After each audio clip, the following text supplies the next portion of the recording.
So now I would like to take this part to the reading scientific paper, because some country, like in our country, we don't, the student from bachelor master don't have like addictive to reading scientific papers. So even we just have notes and like that one. So what you suggesting? What is the best way to read a scientific paper in a proper way? This is the part third for my So it based on depends on your the paper. experience. If it's a methods paper, a review paper, a primary research paper, it depends on the journal. If it's in, you know, Journal of Experimental Botany, or if it's in plant cell, they're completely different types of papers. I mean, and it depends what you want out of the paper as well. So eh, there's no one rule on this. Um, I Again, this is where ChatGPT can be terrible because they don't give good summaries of Mm-hmm. papers. It depends on what you want from that paper. But always, of course, read the abstract. Sometimes abstracts can be hard to read because they're a bit dense and they sort of jump. But the the abstract, and then I mean you don't bother with the first paragraph because it's salinity tolerance is a very important it's probably Yeah. not, everybody just says the same and then quotes Munson Tester or something. Yeah.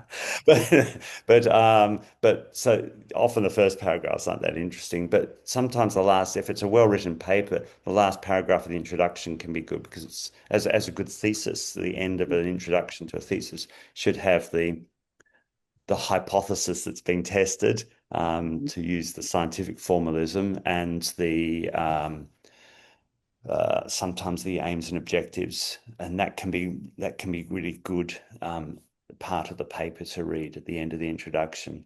But then, of course, you want to read the conclusions and the key bits, and sometimes, especially if something's not necessarily, if it's challenging some paradigm or challenging a generally accepted norm, you go, that's interesting. Why is this different to the other papers in the field? So then you have to go back into the results and you have to go back into the methods. I mean, this is the way I tend to read a paper because sometimes you'll find, yeah, oh, Yeah. working with 7-day-old seedlings on a plate. If it's solidity tolerance, you go, well, that's not relevant to the norm, if you like, Mhm. for a plant growing in soil in the field.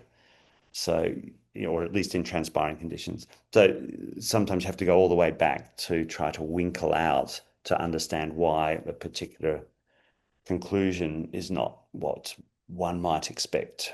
So yeah, I'll start with the abstract, the introduction, the end of the introduction, go to the conclusions, and then go into the results, and then go into the methods. Methods are often very, very important, and they're often very underrated. And there's a little bit of not a fashion, but a trend, I think, to not give sufficient details in all the methods. And I think that's a pity. Yeah, because things are going to get, there will be problems Mhm. in the field, and problems will emerge. So do try to, when you're writing your own papers, do try to give methods, describe methods in the old-fashioned way with lots more detail. If the Okay, journal yeah. doesn't like it, then put it in.